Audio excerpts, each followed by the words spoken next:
કેમ છો મારા વાલા બાળકો? દિવ્યેશ સર, તમે અને આપણું ફિઝિક્સ ચેપ્ટર નંબર 8 નો એન્ડ આવવા જઈ રહ્યો છે. આઈ હોપ તમને બધાને ચેપ્ટર નંબર 1 થી ચેપ્ટર નંબર 8 નો બહુ જ સારો સ્ટડી થયો હશે, રાઈટ?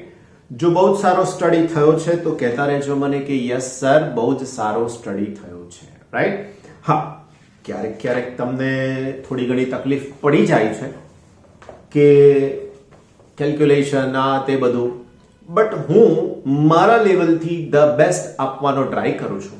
નાના નાના મેથેમેટિકલ સ્ટેપ્સ પણ કરું છું.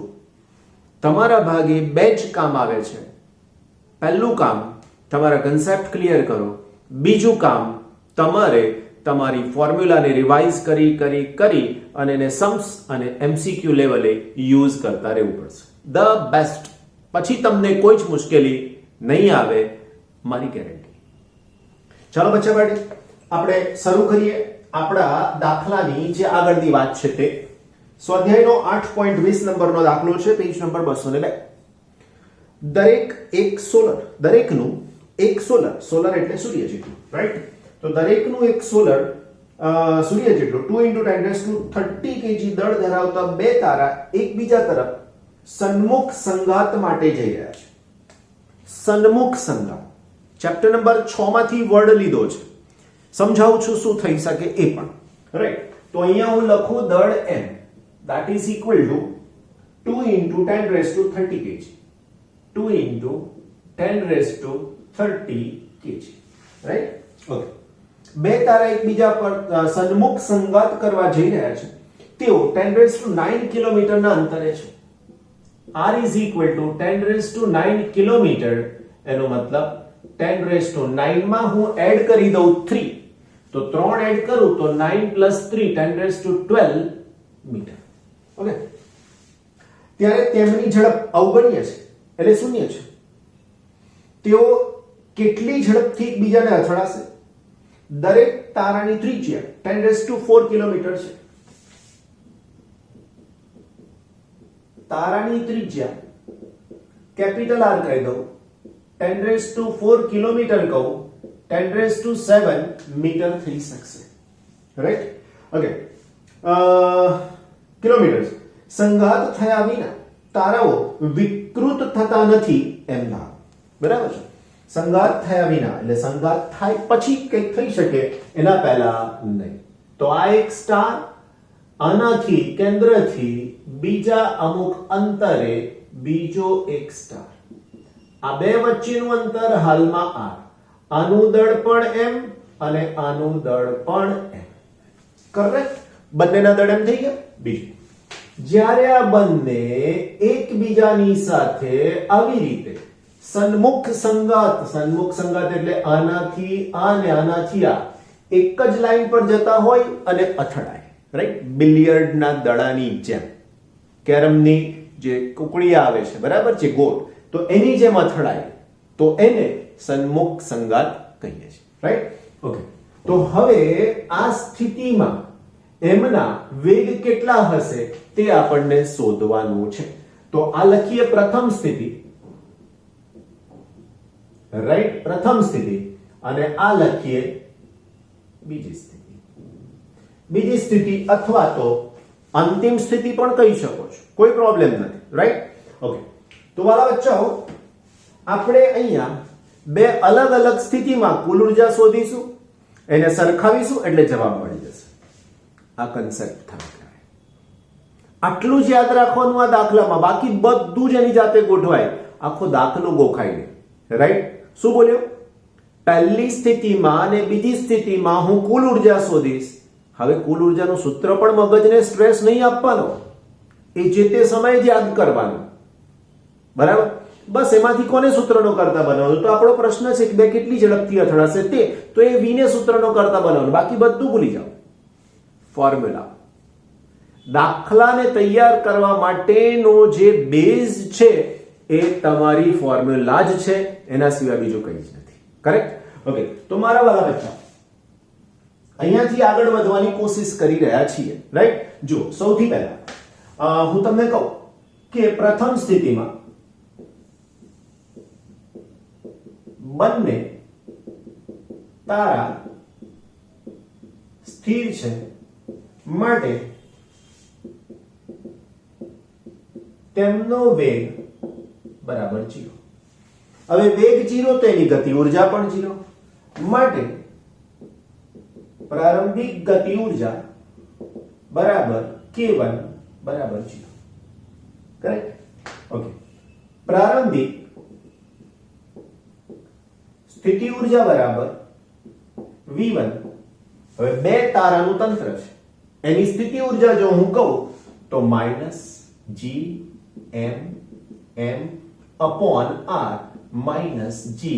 -gm²/r. કરેક્ટ? માટે કુલ પ્રારંભિક ઉર્જા બરાબર E1 કહી દઉં તો k1 + v1 it is equal to 0 -gm²/r -gm²/r. That's it. Clear એકદમ? બહુ સરસ. હવે આવી વાત તમારે બીજી સ્થિતિમાં પણ કરવાની, રાઈટ? તો બીજી સ્થિતિમાં બંને તારાની ઝડપ સમાન v જેટલી છે. કરેક્ટ? હવે જો આ ઝડપ v જેટલી હોય તો શું? તો v જેટલી ઝડપ છે તો શું થાય? તો માટે પ્રારંભિક ગતિ ઉર્જા k1 બરાબર પહેલા સ્ટારની ગતિ ઉર્જા એટલે વાલા બચ્ચાઓ 1/2 mv² પ્લસ બીજા સ્ટારની ગતિ ઉર્જા એટલે 1/2 mv², બેનો સરવાળો તો મારી પાસે થઈ જશે mv². બંને પદ સરખા છે, 1/2 ને 1/2 એટલે 1 થાય. પછી આવું સરવાળો તો આવડવો જોઈએ હો પ્લીઝ. આનાથી બહુ નીચલા લેવલનું ફિઝિક્સ કે જે ગણિત આની અંદર આવે છે, ફિઝિક્સ તો છે જ નહીં, ગણિત જ છે આ, એ તમારાથી બહુ નીચે ના ઉતરે. આવું તો આવડે છે, હે ને? ઓકે, સરસ. એના પછી પ્રારંભિક ગતિ ઉર્જા. હવે એના પછી પ્રારંભિક સ્થિતિ ઉર્જા. ઓકે, અહીંયા પ્રારંભિકની જગ્યાએ ખાલી ગતિ ઉર્જા લખીએ. હવે લખું સ્થિતિ ઉર્જા બરાબર v2. અહીંયા મેં k1 લખ્યું છે એની જગ્યાએ મારે લખવું જોઈએ k2. Correct? v2 is equal to સૂત્ર શું થઈ શકશે? તો આનું આ જ સૂત્ર થઈ જશે, પણ gm/2r. તમને થશે 2r કેમ વાલા બચ્ચાઓ? તો હવે બેના કેન્દ્ર વચ્ચેનું અંતર તમે બિલકુલ જોઈ શકો છો અને એકદમ શાંતિથી જુઓ, ખબર પડે 2r છે. એકની ત્રિજ્યા, બીજાની ત્રિજ્યા, આટલું અંતર r, આ બાજુ આટલું અંતર પણ r. રાઈટ? ઓકે વાલા બચ્ચાઓ, પણ સિમ્બોલ માઈનસ. રાઈટ? માટે કુલ પ્રારંભિક ઉર્જા, અહીંયા કુલ પ્રારંભિકની જગ્યાએ પ્રથમ સ્થિતિમાં ઉર્જા, અહીંયા લખું પ્રથમ સ્થિતિમાં ઉર્જા, અહીંયા લખું બીજી સ્થિતિમાં ઉર્જા. રાઈટ? બરાબર E2 it is equal to k2 plus v2, આ આવશે mv², રાઈટ, માઈનસ gm²/2r. અહીંયા બીજું સ્ટેપ લખો, મને કોઈ પ્રોબ્લેમ નથી, gm²/2r. ઓકે ને? બસ તો પછી સમીકરણ નંબર 2. હવે શું કરીશું? તો સમીકરણ 1 અને 2 ને સરખાવતા. કઈ રીતે? પ્રારંભિક કુલ ઉર્જા બરાબર અંતિમ કુલ ઉર્જા. આ પ્રારંભિક એટલે પ્રથમ સ્થિતિ, અંતિમ એટલે બીજી સ્થિતિ. તો હવે હું અહીંયા લખીશ આ સૂત્ર -gm²/r. It is equal to, અહીંયા આપણી પાસે સૂત્ર થઈ શકશે mv² -gm²/2r. વાલા બચ્ચો, ગણિત શક્ય તેટલું સહેલું બનાવવાની કોશિશ કરવાની. સમજી લેજો, ગણિતને શક્ય તેટલું સહેલું બનાવવાની કોશિશ કરવાની. હવે મારે આને સૂત્રનો કરતા બનાવવાનો છે, રાઈટ? તો આમાંથી હું આ પદ અહીંયા નહીં રાખીશ, આને ડાબી બાજુ લાવીશ, રાઈટ? તો આના ઉપરથી હું આવું લખું છું, જુઓ, g m square upon r પણ કેવા છે માઇનસ, આને ડાબી બાજુ લાવીશ plus gm square upon 2r it is equal to mv square, right. હવે આમાંથી શું કોમન નીકળી શકે? તો પહેલા મારે આ ધન પદ પહેલા લખવું છે, ઋણ પદ પછી લખવું છે, રાઈટ. તો હું તમારા માટે હજુ એક સ્ટેપ લખી રહ્યો છું, mv સ્ક્વેર. તો ધન પહેલા લખીશ, એમાંથી બહાર આવશે gm square, right. Okay, gm square બહાર આવી ગયા, આમાંથી ના આમાંથી. તો પહેલું પદ ધન લખીશ એટલે અહીંયા થશે 1/2r માઈનસ 1/r. વાલા બચ્ચાઓ, એક m આની સાથે હું કેન્સલ કરી દઈશ. તો હવે મને v સ્ક્વેર નું સૂત્ર બિલકુલ ક્લિયર મળી ગયું. v square is equal to g into m, અહીંયા 1/2r માઈનસ 1/r. તમને એમ થાય કે હવે આની અંદર કિંમત મૂકી દઈએ તો જવાબ મળી જાય. વાત સાચી છે, પણ કિંમત મૂકીને એક બે સ્ટેપ આગળ કઈ રીતે જવું ને એ અગત્યનું છે. સમજાવું છું બહુ સરસ, શાંતિથી, રાઈટ. માટે આની સાથે v square is equal to g 6.67 10 raised to minus 11. m દળ છે વાલા બચ્ચાઓ, કીધું છે 2 into 10 raised to 30. 1/2r, તો 1/2 into r ની વેલ્યુ 10 raised to 7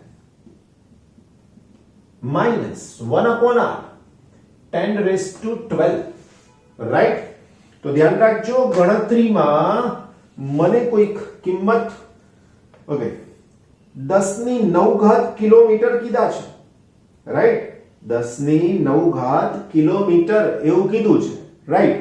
તો એટલા માટે આપણે આ કિંમત લઈ રહ્યા છીએ, બરાબર ને. તો r ની વેલ્યુ લઈ લઈએ આપણે. r સોરી અહીંયા 10 raised to 12, અહીંયા આપણે કામ પૂરું કર્યું. આનો અને આનો ગુણાકાર કરી અને મને v સ્ક્વેર ની કોઈ કિંમત મળશે. તો હું લખીશ v square is equal to આનું ને આનું ગુણાકારનું મૂલ્ય ઇન્ટુ 10 raised to 30 અને માઈનસ 11. તો અહીંયા આવશે પ્લસ 19 ગુણાકાર. હવે જે તમને તકલીફ પડે છે કેટલાક બાળકોને એ આની છે, છેદમાં છે બાદબાકી નથી આવડતી, હું તમને શીખવાડ, રાઈટ. એક જ વાર શીખશો, જેટલી વાર આવશે એટલી વાર કામ લાગશે. સાચી વાત છે ને.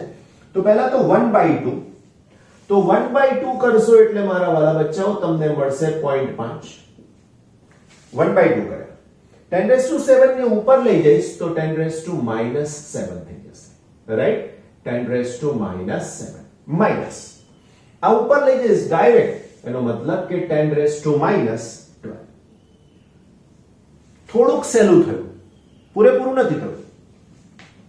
v square is equal to into 10 raised to +19.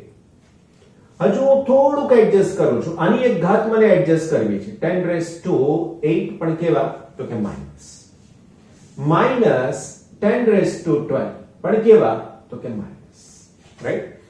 આમાંથી 8 તો છે, આમાંથી 8 મારે બહાર કાઢવા છે.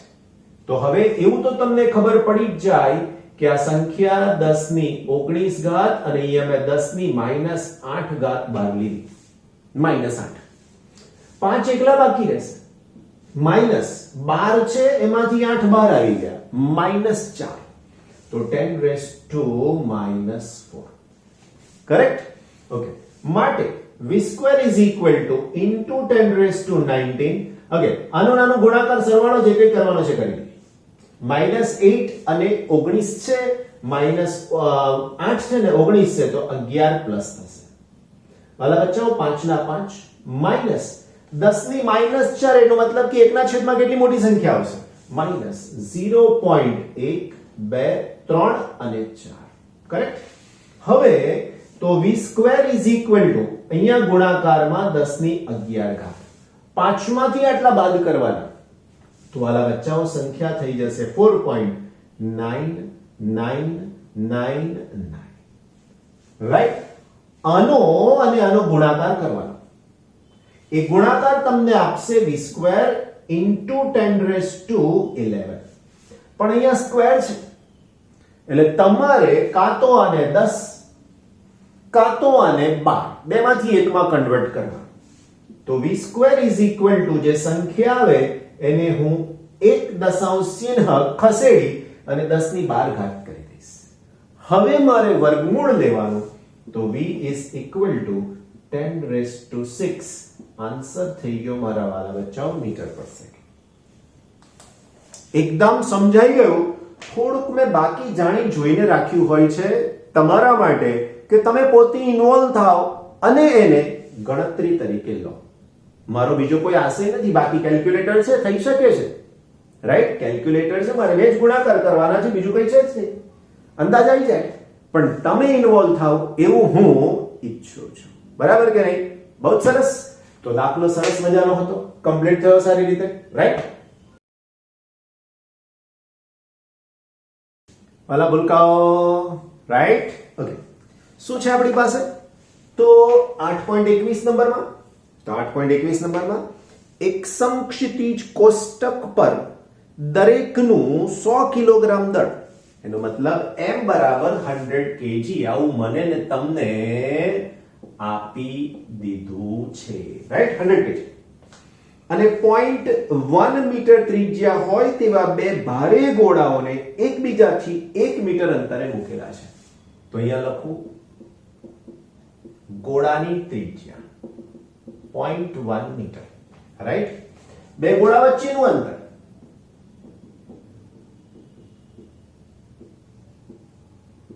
વાલા બચ્ચાઓ r કહી દઉં તો 1 મીટર છે, રાઈટ?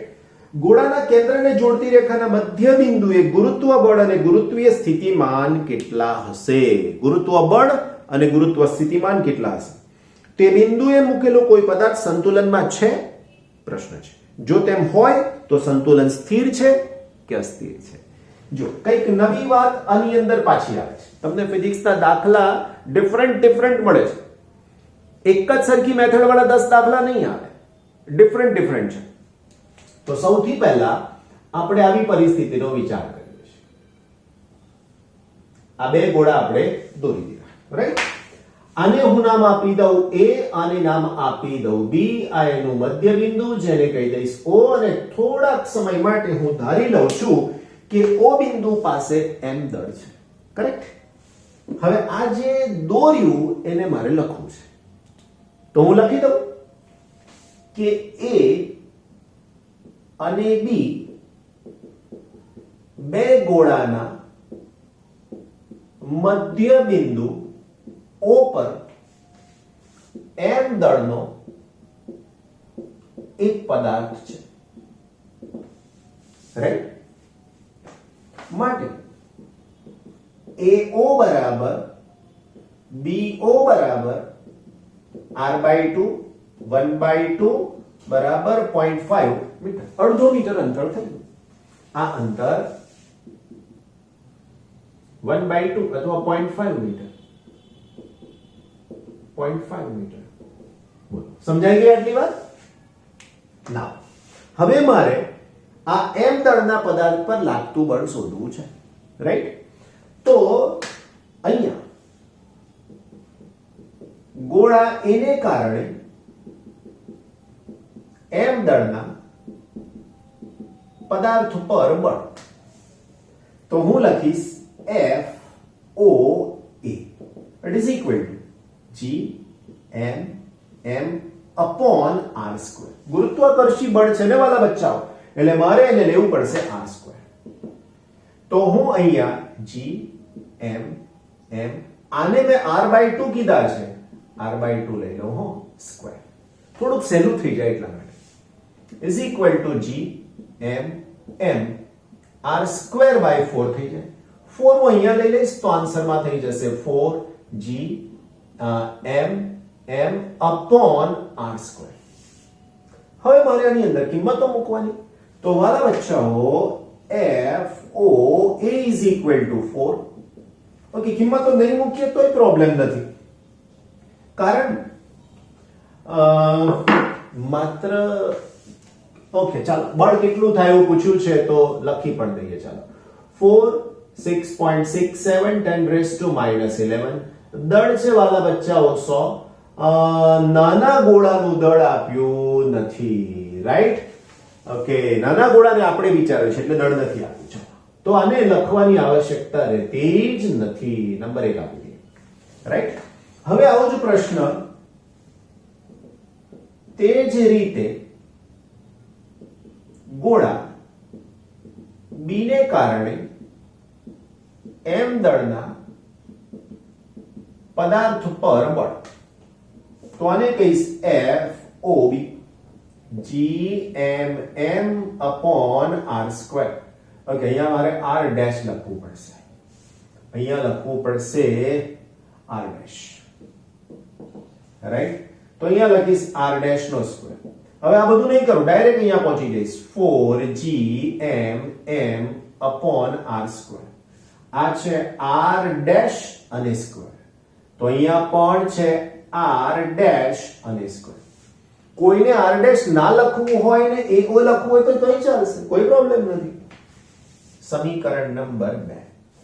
હવે જે અગત્યનું છે તે આ છે, આની દિશા અને આની દિશા કઈ બાજુ લાગે, તો આના કારણે આની ઉપર બળ O થી A તરફની દિશામાં, O થી A તરફની દિશામાં અહીંયા લાગશે O થી B તરફની દિશામાં, કરેક્ટ? બહુ સરસ. હવે આપણે આનાથી આગળ જવું છે, આનાથી હજુ આગળ જવાનું છે, તો અહીંયા શું લખીશ? અહીં FOA અને FOB સમાન મૂલ્યના અને પરસ્પર વિરુદ્ધ દિશાના છે, માટે એમ દળના પદાર્થ પર લાગતું પરિણામી બળ શૂન્ય થાય. માટે તે સંતુલનમાં છે તેમ કહેવાય. પણ કાયમી સંતુલન છે કે કેમ એ હજી નથી કીધું. હવે બીજો પ્રશ્ન આપણને સ્થિતિમાન પૂછ્યો છે, રાઈટ? તો હવે આ સ્થિતિમાન શું છે એની ચર્ચા કરી લઈએ. O પાસે પરિણામી સ્થિતિમાન V બરાબર V1 પ્લસ V2. V1 નો મતલબ શું મારા વાળો? તો કે માઇનસ GM અપોન આ G અને આનું દળ M અપોન અંતર જો લખું તો શું થાય? તો કે R/2 માઇનસ GM R/2. આ બે ઉપર જતા રહેશે તો 2GM upon R minus 2GM upon R. બંનેના છેદ તો સરખા જ છે. જો બંનેના છેદ સરખા છે તો હવે -4GM upon R થઈ જાય. કરેક્ટ? બધી કિંમત મૂકી દઈએ. અહીંયા તો મળી જશે તમને કિંમત. આ G છે હો મારા વાલા બચ્ચાઓ. પાછા ઘણા 44 વાંચી લે. રાઈટ? G. તો માટે V is equal to -4 into G. G નો મતલબ 6.67 10⁻⁻11. દળ આપ્યું છે મારા વાલા બચ્ચાઓ 100. રાઈટ? અને અંતર આ 1 મીટર. That's it. એકમ થઈ શકશે જૂલ પર અગે. ગુરુત્વીય સ્થિતિમાનનો એકમ શું? ગુરુત્વીય સ્થિતિમાનનો એકમ શું? તો એકમ દળના પદાર્થને અનંત અંતરેથી ગુરુત્વાકર્ષી ક્ષેત્રમાં લાવવા માટે કરવું પડતું કાર્ય. બે વસ્તુ કરવું, કાર્ય અને એકમ દળ. એકમ શબ્દ આવે એટલે તરત છેદમાં લઈ જવાનો. તો આનો એકમ થઈ શકશે જૂલ પર કેજી, કિલોગ્રામ. કોઈ તકલીફ નથી ને? બહુ સરસ. તો આ પ્રમાણે આનો આન્સર મળશે. હજુ એક બાબત નોંધવાની છે. જો ગોળા A કે B ને તેના સ્થાનથી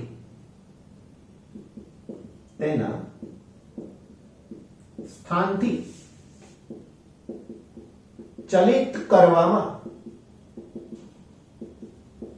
આવે તો, તેના સ્થાનથી ચલિત કરવામાં આવે તો સંતુલન સ્થાયી મળતું નથી. આવું કેમ? તો એનું કારણ છે, જો તમે ગોળાને સહેજ નજીક લઈ જાઓ, આ ગોળાને સહેજ દૂર લઈ જાઓ, ગમે તે કંઈક કરો તો અંતર બદલાય તો આ બળ તરત જ બદલાઈ જશે. અને બળ બદલાય તો નક્કી છે કે જે બાજુ આકર્ષણ બળ વધારે એ બાજુ જતું રહેશે, જે બાજુ આકર્ષણ બળ ઓછું છે એનાથી એ દૂર જશે. સમજાય કે વાત? તો આ રીતે દાખલાનો આન્સર તમને મળી શકે છે. કરેક્ટ? ઓકે વાલા બચ્ચો, નેક્સ્ટ વધારાના સ્વાધ્યાયનો પહેલો દાખલો. તમે પાઠ્યપુસ્તકમાં શીખ્યા છો કે ભૂસ્થિર ઉપગ્રહ પૃથ્વીની આસપાસ પૃથ્વીની સપાટીથી લગભગ 36,000 કિલોમીટરની ઊંચાઈ પર છે. 36,000 કિલોમીટર. h બરાબર 36,000 kilometre. 36,000 10 raised to 3 that is equal to 36 into 10 raised to 6 metre. બરાબર? ઓકે, બીજી વાત. ઊંચાઈ ધરાવતી કક્ષામાં ભ્રમણ કરે છે. ઉપગ્રહના સ્થાને ગુરુત્વીય સ્થિતિમાન કેટલું હશે? પ્રશ્ન શું શોધવાનો છે? તો કે ગુરુત્વીય સ્થિતિમાન. રાઈટ? ઓકે. અનંત અંતરે ગુરુત્વીય સ્થિતિ ઊર્જા શૂન્ય લો એવું કહી દીધું છે, પણ આપણા માટે મતલબ નથી. પૃથ્વીનું દળ આપ્યું છે m, mass of earth 6 into 10 raised to 24. 6 into 10 raised to 24 kg. Right? ત્રિજ્યા આપી છે 6400 કિલોમીટર. re લખીએ 6400 કિલોમીટર. એનો મતલબ 6400 10 raised to 3 it is equal to 6.4 10 raised to 6 metre. આવું કરવાનું કારણ આ બંને સરખા થઈ જાય એટલા માટે. રાઈટ? બહુ સરસ. બસ હવે એક અને માત્ર એક જ સૂત્ર આપણે વાપરવાનું કે h ઊંચાઈએ સ્થિતિમાન, ગુરુત્વીય સ્થિતિમાન સારો વર્ડ, ગુરુત્વીય સ્થિતિમાન સારો વર્ડ. તો એનું સૂત્ર phi લખો તોય ચાલે, v લખો તોય ચાલે. phi is equal to -g me upon re plus h. વાલા બચ્ચા, હવે મારે કશું જ કરવાનું નથી, કિંમત મૂકો, જવાબ લાવો. રાઈટ? ઓકે, ગણીએ. 6.67 10 raised to -11 me 6 into 10 raised to 24, right? re 6.4 10 raised to 6 plus 36 into 10 raised to 6, right? આ 24 અને 11. 6.67 6 into 10 raised to 24 અને 11. તો અહીંયા થઈ શકશે, એક જશે એટલે 23 અને 13 એટલે અહીંયા 10 ની 13. આ 6 ને તમે બહાર લઈ જ લીધા છે એવું માની જ લો. 36 વત્તા 6 42 અને 4 તો 42.4. વાલા બચ્ચાઓ આને ઉપર લઈ જાઓ તો 10 ની પ્લસ 12 એટલે 7. રાઈટ? બસ તમારો આ જવાબ થઈ જશે જૂલ પર કેજી. કારણ કે તમે ગુરુત્વીય સ્થિતિમાન શોધી રહ્યા છો અને ગુરુત્વીય સ્થિતિમાનનો એકમ જૂલ પર કેજી અથવા જૂલ કેજી -1 આવું લખાય. કરેક્ટ? બસ તો વાલા ક્લિયર? બહુ સરસ. નાનો સરખો દાખલો, સરસ મજાની ગણતરી, તમારી પાસે કેલ્ક્યુલેટર, કામ ઝડપથી પૂરું. રાઈટ? So take care, વાંચતા રહેજો. રોજ કહું છું, revision makes you perfect. Thank you so much. Take care.